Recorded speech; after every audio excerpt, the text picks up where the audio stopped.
On my podcast, I've talked about many reasons why you should not trust this administration at all with data that it gives out. I usually go back to the pandemic in June of 2020 when Donald Trump was campaigning in Tulsa, and he was saying that he wanted to stop the testing of COVID because when you have more testing, you have more cases. Of course, this is not true. The cases exist whether or not you test for them. But he wanted to manipulate the people into thinking that he was doing a great job by just not telling people how many people were infected with the virus.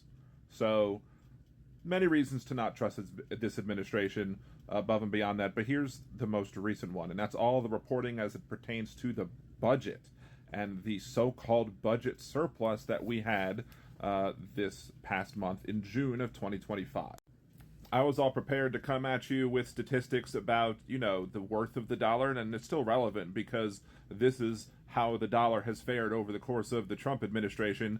February 3rd, the dollar compared to the other currencies, the dollar index was 108.68. I guess it got as high as 108.99. Then you look at the dollar index now, it's 98.9. So about 90%-ish or whatever of the amount of money that your dollar used to have, it now has 90% of that spending power.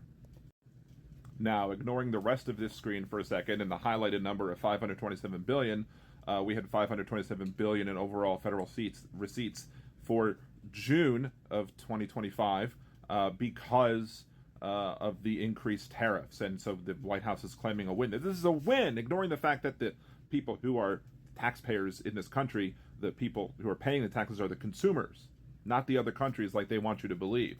So when you have roughly 90%, $52.7 billion is 10% of $527 billion. And we're sitting there talking about a budget surplus of $26 billion. Well, it's great to have a surplus, I guess, of $26 billion, except for now your dollars don't spend as well. So are we really having that great of a surplus if we can't spend as much money, or we can't spend the money in the same way and we get less for our dollar? I don't think so. But guess what? There's even more.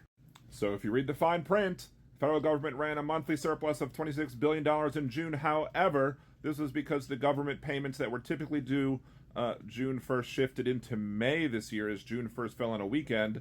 Accounting for this timing shift, the government ran a monthly deficit of $71 billion. So the only reason that we had a surplus is because June 1st payments were spent in May, and as such, if they were spent the normal day, i.e. June 1st, we would still have a deficit. So this administration is yet again misleading you with these numbers. Now, of course, looking at the dollar index, these dollars are also still not spending and not getting you as much money. Why? Because the administration is relying on tariffs to beef up the numbers, to bolster their numbers even more. But even with those tariff-bolstered numbers, we still would have had a deficit had they spent the June 1st payment on June 1st instead of spending it in May.